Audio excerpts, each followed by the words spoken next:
Hello everyone, this is स्मृति पांडे और मैं आप सबका स्वागत करती हूँ आपके बायोलॉजी क्लास में और अपने चैनल बियर एंड बेरी पे। तो बच्चों, हम लोग पढ़ रहे हैं लाइफ प्रोसेस के कुछ पार्ट्स और उसमें हम लोग आज देखेंगे nutrition in amoeba. Nutrition in plants आपने देखा। अब नेक्स्ट हम लोग एनिमल्स की कैटेगरी में आते हैं कि एनिमल्स कैसे न्यूट्रिशन टेक करते हैं। तो सबसे पहले एक बेसिक ऑर्गेनिज्म, यूनिसेलुलर ऑर्गेनिज्म की बात करेंगे। क्यों? क्योंकि जब हम लोग पढ़ना शुरू करते हैं ना, तो सबसे पहले जब बेसिक्स पढ़ते हैं तो हाई लेवल का पढ़ने में प्रॉब्लम नहीं होती है, क्योंकि बेसिक अगर स्ट्रांग होता है तो हाई लेवल की चीज़ें वैसे ही समझ में आने लगती हैं और आप उससे रिलेट कर सकते हो कि प्रोसेस क्या हो रहा है। तो एक छोटे से ऑर्गेनिज्म है, यूनिसेलुलर ऑर्गेनिज्म है, तो जब इसका प्रोसेस समझ जाएंगे तो अदर एनिमल्स का भी, ह्यूमन बींग्स का भी हमें समझने में ईजी होगा। ठीक है, तो अमीबा के बारे में आप जानते हैं। अमीबा एक छोटा सा ऑर्गेनिज्म होता है, यूनिसेलुलर ऑर्गेनिज्म होता है और ये इसको भी फूड की रिक्वायरमेंट होती है। अब ये फूड कैसे खाएगा? क्योंकि ना तो इसके पास माउथ होता है ना एनस होता है, मतलब ना फूड इनटेक करने की कोई स्पेसिफिक लोकेशन होती है, ना फूड को जो एक्सक्रीशन होता है बॉडी से उसको निकालने का कोई स्पेसिफिक लोकेशन होता है। तो अब ये, लेकिन ये फूड इनको चाहिए, न्यूट्रिशन चाहिए। भाई लाइफ है, सरवाइव करना है तो न्यूट्रिशन तो चाहिए सबको। अब ये कैसे खाएंगे ये देखिए। तो आपने जैसे कोई बहुत अच्छी मूवीज़ देखी होंगी जिसमें बहुत अलग अलग टाइप के क्रिएचर्स देखने को मिलते हैं। तो ये अलग अलग क्रिएचर पता है हमारे प्लेनेट पे भी हैं, लेकिन बस बात ये है कि कुछ यूनिसेलुलर हैं, कुछ मल्टीसेलुलर हैं, कुछ हमारी पहुंच पे हैं, कुछ हमारी पहुंच से दूर हैं। बहुत टाइप के जो क्रिएचर्स एडमायर किए जाते हैं, मूवीज़ में बनाए जाते हैं, ये कहीं ना कहीं हमारी लाइफ से थोड़ा सा लिंक करके, थोड़ा सा इमेजिनरी पार्ट डाल के या फिर कुछ थोड़ा सा रियल लेके और ढेर सारा इमेजिनरी पार्ट डाल के बना लेते हैं। तो ऐसे ही एक ऑर्गेनिज्म की हम बात करेंगे जिसका सोचिए ना कोई शेप डिसाइड है, ना कोई साइज़ डिसाइड है कि ये क्या है कैसे, ना इसका खाने का सोर्स डिसाइड है कि ये कहाँ से खाएगा, ना जो इसके बॉडी में न्यूट्रिएंट्स लेने के बाद जो वेस्ट मटेरियल है उस वो कहाँ से निकलेगा वो भी नहीं डिसाइड है। तो सोचिए अपने आप में ये कितनी बड़ी नेचर की क्रिएटिविटी है। चलिए हम लोग अमीबा पे बात करते हैं। तो अमीबा एक होलोजोइक और ओमनिवोरस एनिमल है। होलोजोइक मतलब जो बॉडी के अंदर अपने डाइजेशन करता है, फूड इनटेक करता है, वो प्रोसेस होता है। और ओमनिवोरस मतलब ये सब कुछ खाने वाला है, जिसे हम लोग एक हिंदी लैंग्वेज में सर्वभक्षी या सब कुछ खाने वाला, वेज भी नॉन वेज भी सब खाने वाला है। ये प्लांट्स भी खाता है, एनिमल्स भी खाता है। Like see it feed upon microscopic organism. ये किसको खाते हैं? माइक्रोस्कोपिक ऑर्गेनिज्म को खाते हैं, जैसे बैक्टीरिया है, पैरामीशियम है, डाई एटम्स है, एल्गी है और कुछ डेड ऑर्गेनिक मैटर। तो ये इनका जो फूड होता है ये सब होते हैं। अमीबा का जो फूड होता है ये बहुत छोटे छोटे ऑर्गेनिज्म होते हैं, like bacteria, paramecium, diatom, algae और organic matter, dead organic matter. तो ये सोचिए कि ये अपने खाने के लिए खुद यूनिसेलुलर हैं तो बहुत छोटी पार्टिकल्स ही खाएंगे। तो छोटे पार्टिकल्स में क्या आएगा? जो हमारे छोटे छोटे बैक्टीरिया होंगे वो, या जो हमारे पैरामीशियम होंगे वो भी यूनिसेलुलर होते हैं, डाई एटम्स हैं, एल्गी है, डेड ऑर्गेनिक मैटर है। तो ये बहुत छोटे छोटे पार्ट्स होते हैं जिससे ये अपने न्यूट्रिएंट्स लेते हैं। अब सोचिए कि इनके पास भी न्यूट्रिएंट होता है जो ये दूसरे को दे सकते हैं। लेट्स सी, ये अमीबा है। अमीबा का कुछ स्ट्रक्चर ऐसे ऐसे होता है ना। अब यहाँ पे देखने वाली बात है, यहाँ पे एक छोटा सा न्यूक्लियस होता है। ठीक है, तो अमीबा जो होता है ये फूड वैक्यूल क्रिएट करता है और उससे अपने लिए फूड कंज्यूम करता है। अब मैकेनिज्म देखते हैं। तो अमीबा भी कुछ बेसिक मैकेनिज्म को फॉलो करता है जो सेम एज ह्यूमन बींग्स में भी होते हैं या अदर एनिमल्स में भी होते हैं। मेन प्रोसेस जो आता है इनका, वो सबसे पहले इजेशन आता है, फिर डाइजेशन आता है, फिर एब्जॉर्प्शन, एस्माइलेशन एंड देन इजेशन। तो सबसे पहले इंजेशन होता है, मतलब फूड को इनटेक करने का प्रोसेस। उसके बाद डाइजेशन, फूड का ब्रेकडाउन होता है। उसके बाद एब्जॉर्प्शन, बॉडी के हर अलग अलग पार्ट में एब्जॉर्ब होता है। फिर एस्माइलेशन होता है और फिर इजेशन हो जाता है। तो यहाँ इंजेशन है, ये इजेशन है। ये बॉडी के अंदर लिया जा रहा है, यहाँ से बॉडी के बाहर निकाला जा रहा है। इसमें आप कंफ्यूज मत होइएगा, ठीक है। चलिए अब इसका मैकेनिज्म हम लोग देखते हैं कि क्या होता है, कैसे होता है। बहुत इंटरेस्टिंग है। सबसे पहले हम लोग इंजेक्शन की बात करते हैं। तो अमीबा के पास कोई माउथ नहीं होता है। इस पूरे स्ट्रक्चर में आप देखिए, कहीं आपको माउथ दिख रहा है? कहीं नहीं दिख रहा ना। लेट्स सी कैसे खाता है ये। सो इंजेक्शन में occur at any point of body surface. तो ये कहाँ से खाएगा? ये क्या करता है कि अपने बॉडी पार्ट में से एक छोटा सा स्यूडोपोडिया बना लेता है। स्यूडोपोडिया मतलब जैसे कोई सर्कल है, ठीक है। अब ये सर्कल यहाँ से खुलने की कोशिश करेगा, ओपन होने की। तो ये यहाँ से क्या करेगा, साइड साइड से नैरोवर होने लगता है, मतलब ऐसे। अब ये सर्कल है, इस सर्कल को हमें खोलना है एक पॉइंट से, तो ये ऐसे ऐसे ऐसे नैरोवर बनाने की कोशिश हम करेंगे। तो ये बहुत नैरोवर होते जाता है, होते जाता है। क्यों होता है? क्योंकि ये इसमें अपने फूड को दबाना चाहता है, अपने फूड को उस पॉकेट में भरना चाहता है। इंजेक्शन में occur at any point of the body but generally it occur at the advancing end of the body. ये इंजेक्शन का जो प्रोसेस होता है ना, ये बॉडी के किसी भी पॉइंट से हो सकता है। मतलब इनकी बॉडी का माउथ किसी भी डायरेक्शन से खुल सकता है, बट जनरली अगर बात करें तो जो एडवांसिंग एंड होती है बॉडी की, वहीं से देखा गया है। Injection occur with the help of pseudopodia. Pseudopodia आ गया वर्ड, ये है हमारा स्यूडोपोडिया। सी ये ऐसे नैरोवर होते जा रहा है, तो ये बहुत नैरोवर होते जाता है और फाइनली ये क्लोज हो जाता है। अब यहाँ पे ये क्या करता है, जैसे ये खुलने की कंडीशन में आता है, यहाँ से ओपनिंग होती है इसकी, तो ये धीरे धीरे ओपन होते जाता है, ओपन होते जाता है और नैरो नैरो नैरो होते होते ये फूड वैक्यूल को अपने अंदर ले लेता है। जैसे कि आप देखे होंगे इंसेक्ट्स, कोई बड़ा इंसेक्ट है, वो जब छोटे इंसेक्ट को खाने आता है, छिपकली जो लिजर्ड होती है हमारे घरों में, तो वो क्या करती है, सबसे पहले कोई छोटा सा इंसेक्ट है तो उसके पास जाएगी, ठीक है, यहाँ जाती है जाती है जाती है जाती है और फट से अपना मुंह खोल के उसको अंदर ले लेती है। यही करती है ना। तो सेम ऐसे ही ये भी करते हैं कि ये अपने माउथ ऐसे क्रिएट करने की कोशिश करते हैं, जिसे हम लोग स्यूडोपोडिया कहते हैं। इनका कोई स्पेसिफिक माउथ नहीं होता है, ये अपनी बॉडी को ऐसे बेंड करने की कोशिश करते हैं, स्यूडोपोडिया फॉर्म करने की कोशिश करते हैं। तो वो पतला सा इनकी ओपनिंग होने लगती है, बॉडी में ही किसी पोजीशन से ओपनिंग होने लगती है और वहाँ से अगर कोई फूड दिखा है इनको, कोई बैक्टीरिया दिखा है, कोई एल्गी दिखा है, कोई पैरामीशियम, डाइएटम या कोई डेड ऑर्गेनिक मैटर दिखा है, तो उसको ये कवर करने की कोशिश करते हैं। मतलब ये अपने लिए एक छोटा सा पॉकेट बनाने की कोशिश करते हैं, जिसके अंदर ये अपने फूड को लेने की कोशिश करते हैं। जस्ट लाइक दिस, ये ऐसे है, ये ऐसे ऐसे नैरोवर हो रहा है, पतला सामने से होता जाएगा और यहाँ जैसे ही फूड अंदर आता है, ये इसको क्लोज कर लेता है, अपने अंदर ले लेता है। तो यहाँ से इसने क्लोज कर दिया और अपने अंदर ले लिया। ये प्रोसेस है इंजेक्शन का। See, the opening of food cup gradually become narrower, narrower and narrower and finally closes. बहुत पतला पतला होते होते उसको क्लोज कर लेता है, बंद कर लेता है। So the food is finally enveloped and take inside a food vacuole. तो फूड फिर अंदर चला जाता है फूड वैक्यूल में। कहाँ चला गया फूड? फूड वैक्यूल में, called phagosome along with a drop of water. और उसके साथ एक आध ड्रॉप वाटर भी चला जाता है। ठीक, तो ये हमारे जो अमीबा होते हैं, ये अक्सर हमें देखने को कहाँ मिलते हैं? जहाँ गंदा पानी हो, जो खराब फूड हो या नाली का पानी हो, तो ऐसी जगह पे। तो यहाँ पे कुछ ना कुछ वाटर मॉलिक्यूल्स रहते ही हैं। तो जब ये फूड को लेते हैं तो एक आध ड्रॉप वाटर भी उस फूड के साथ, उस बैक्टीरिया के साथ या पैरामीशियम के साथ या डेड ऑर्गेनिक मैटर के साथ इनकी बॉडी में चली जाती है। ठीक है, चलिए अब हम लोग डाइजेशन का प्रोसेस देखेंगे कि डाइजेशन कैसे होता है। इंजेक्शन का प्रोसेस समझ में आ गया कि ये अपने फूड को अपनी बॉडी में कैसे इंजेस्ट करते हैं, कैसे अपने अंदर लेते हैं और उसको वैक्यूल में डालते हैं। Amoeba show intracellular and vacuolar digestion. इसमें वैक्यूलर डाइजेशन होता है।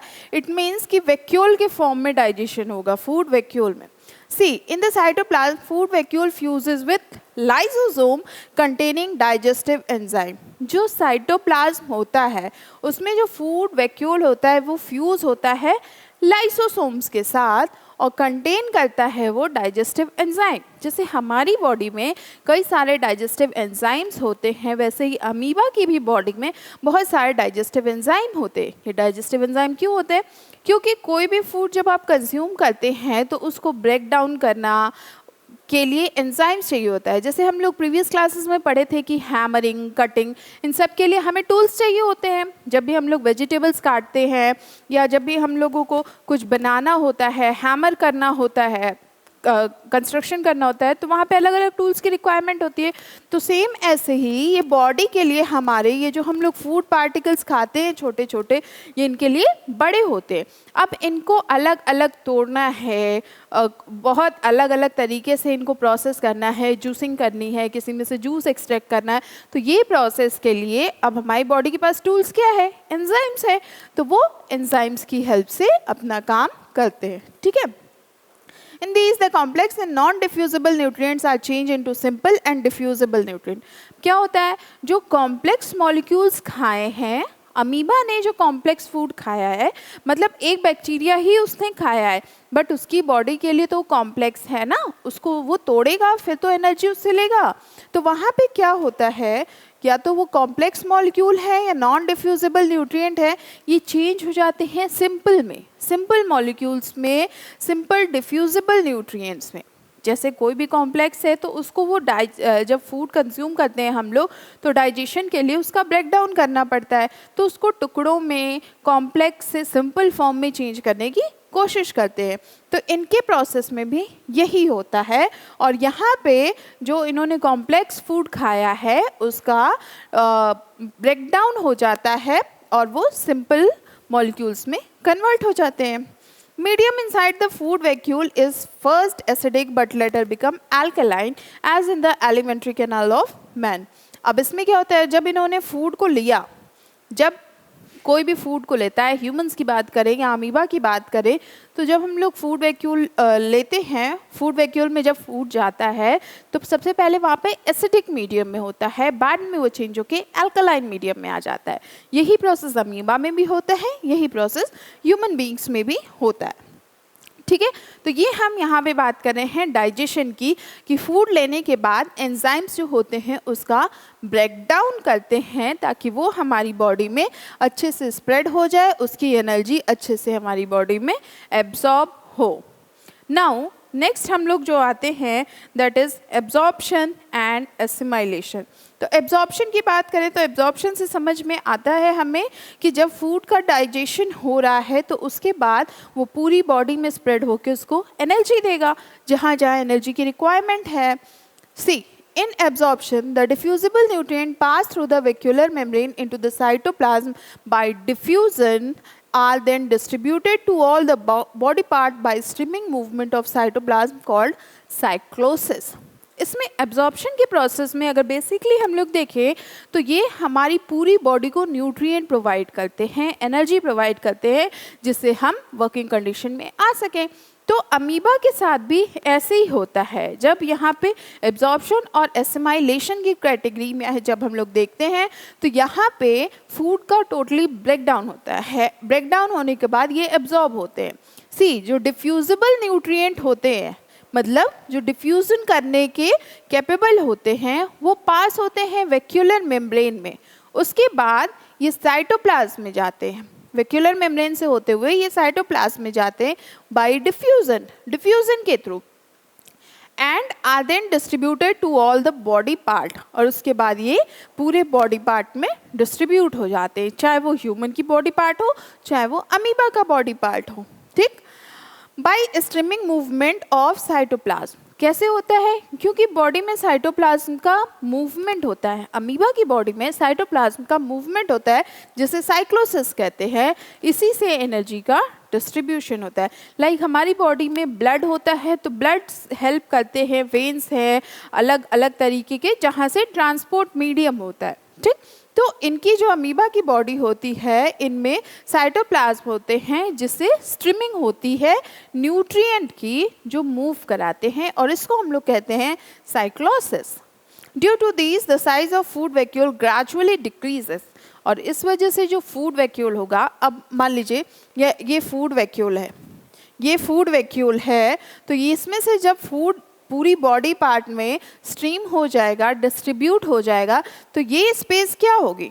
ये स्पेस रिड्यूस होने लगेगी, छोटी होने लगेगी, क्योंकि यहाँ पे कुछ बचा ही नहीं है अब। जब सारा फूड डिस्ट्रीब्यूट हो गया तो यहाँ पे क्या बचा, कुछ भी नहीं बचा, तो वो स्पेस कम होने लगती है, फूड वैक्यूल जो है वो डिक्रीज होने लगता है। Got it? तो ये होता है एब्जॉर्प्शन। सीधा ये समझिए कि जो डिफ्यूजिबल न्यूट्रिएंट्स होते हैं वो पास होते हैं वैक्यूलर मेम्ब्रेन से साइटोप्लाज्म में, किसके थ्रू, डिफ्यूजन के थ्रू। डिफ्यूजन ऑस्मोसिस में मेरा एक वीडियो है, आप उसको देख सकते हैं अगर आपको डिफ्यूजन नहीं पता हो। तो डिफ्यूजन के थ्रू ये पास होते हैं और फिर डिस्ट्रीब्यूट होते हैं पूरे बॉडी पार्ट में, जो कि साइटोप्लाज्म के थ्रू होता है, मूवमेंट होने लगता है, जिसे हम लोग साइक्लोसिस कहते हैं। और इस वजह से जब वहाँ पे वैकेंट होने लगती है, फूड वैक्यूल क्या है, जहाँ पे फूड इकट्ठा हुआ था, ये फूड वैक्यूल है, जो फूड इकट्ठा हुआ था, डाइजेशन हुआ, डाइजेशन के में उसका ब्रेकडाउन हुआ, उसके बाद इसका एब्जॉर्प्शन और एसिमाइलेशन होगा। तो वहाँ से वो जगह लाइक कोई जगह है, ठीक है, वहाँ पे बहुत लोगों की गैदरिंग है, तो गैदरिंग होने से जब एक एक इंसान इधर उधर चला जाएगा तो वो जगह खाली हो जाएगी, वैकेंट हो जाएगी। तो यहाँ भी वही है, जब फूड हर तरफ, हर दिशा में, हर डायरेक्शन में चला जाएगा तो वो जगह वैकेंट हो जाएगी। अब खाली जगह अमीबा लेके क्या करेगा, उसके पास तो इतनी जगह है नहीं, तो वो फूड वैक्यूल को कम करने लगता है, ठीक है, डिक्रीज होने लगता है। अब हम लोग देखते हैं इन द साइटोप्लाज्म। अब साइटोप्लाज्म में देखते हैं जो एब्जॉर्प्शन और एसिमाइलेशन की कैटेगरी हम लोग देख रहे हैं। तो यहाँ पे देखिए, sorry just a minute, see in the cytoplasm a part of the absorb food is oxidised to produce energy. Cytoplasm में फूड चला गया है, वहाँ जाने के बाद फूड का कुछ हिस्सा, कुछ पार्ट फूड का एब्जॉर्ब होगा, जो फूड को ऑक्सीडाइज करता है और प्रोड्यूस करता है एनर्जी को। क्या प्रोड्यूस किया, energy. Most of simple nutrient are combined to synthesise complex compound. और बहुत सारे सिंपल न्यूट्रिएंट जो होते हैं ये कंबाइन करते हैं और सिंथेसाइज करते हैं कॉम्प्लेक्स कंपाउंड को। मतलब जो बॉडी में डाइजेस्ट नहीं हो पाया है, जिसकी रिक्वायरमेंट नहीं है बॉडी को, तो वो सब इकट्ठे हो जाते हैं। जो बॉडी कि मतलब बॉडी में जब हमने बैक्टीरिया लिया, अमीबा ने लिया अपनी बॉडी में बैक्टीरिया, उसका ब्रेक डाउन किया, तो उसमें कुछ ऐसे पार्टिकल्स भी होंगे जिसकी उसको रिक्वायरमेंट नहीं होगी, जो वेस्ट होगा उसके लिए, तो वो सब इकट्ठे हो जाते हैं और एक कॉम्प्लेक्स मॉलिक्यूल फॉर्म करने लगते हैं। इसके बाद आता है इजेशन। इजेशन में क्या होता है कि जो भी एब्जॉर्ब हुआ है, डिफ्यूजिबल न्यूट्रिएंट्स जो हैं वो एब्जॉर्ब होने के बाद ये पास हो जाते हैं वेस्कुलर मेम्ब्रेन में, साइटोप्लाज्म में। सॉरी, ये हम लोग फिर से एब्जॉर्प्शन की कैटेगरी में आ गए। एब्जॉर्प्शन के बाद हम लोग आते हैं इजेशन में।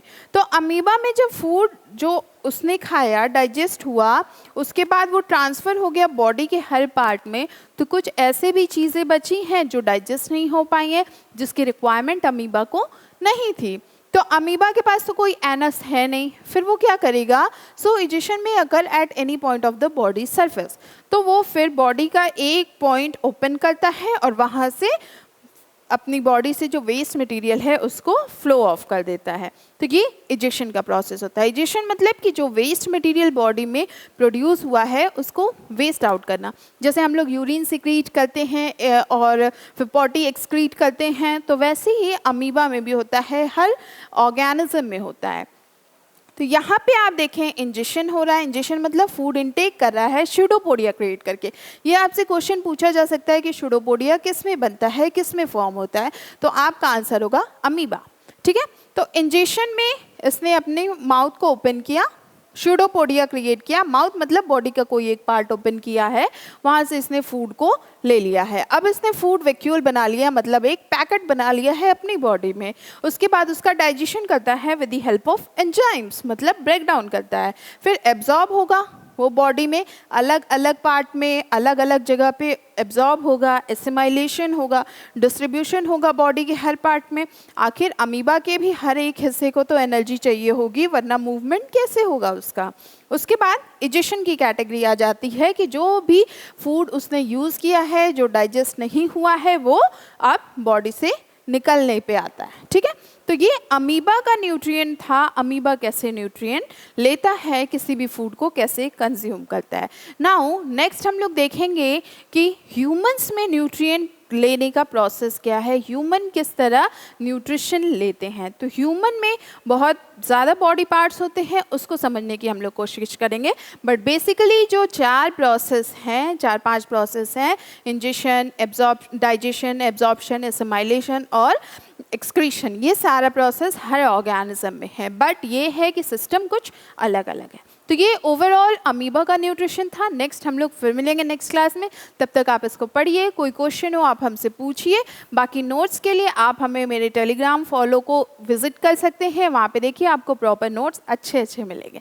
Take care, good bye.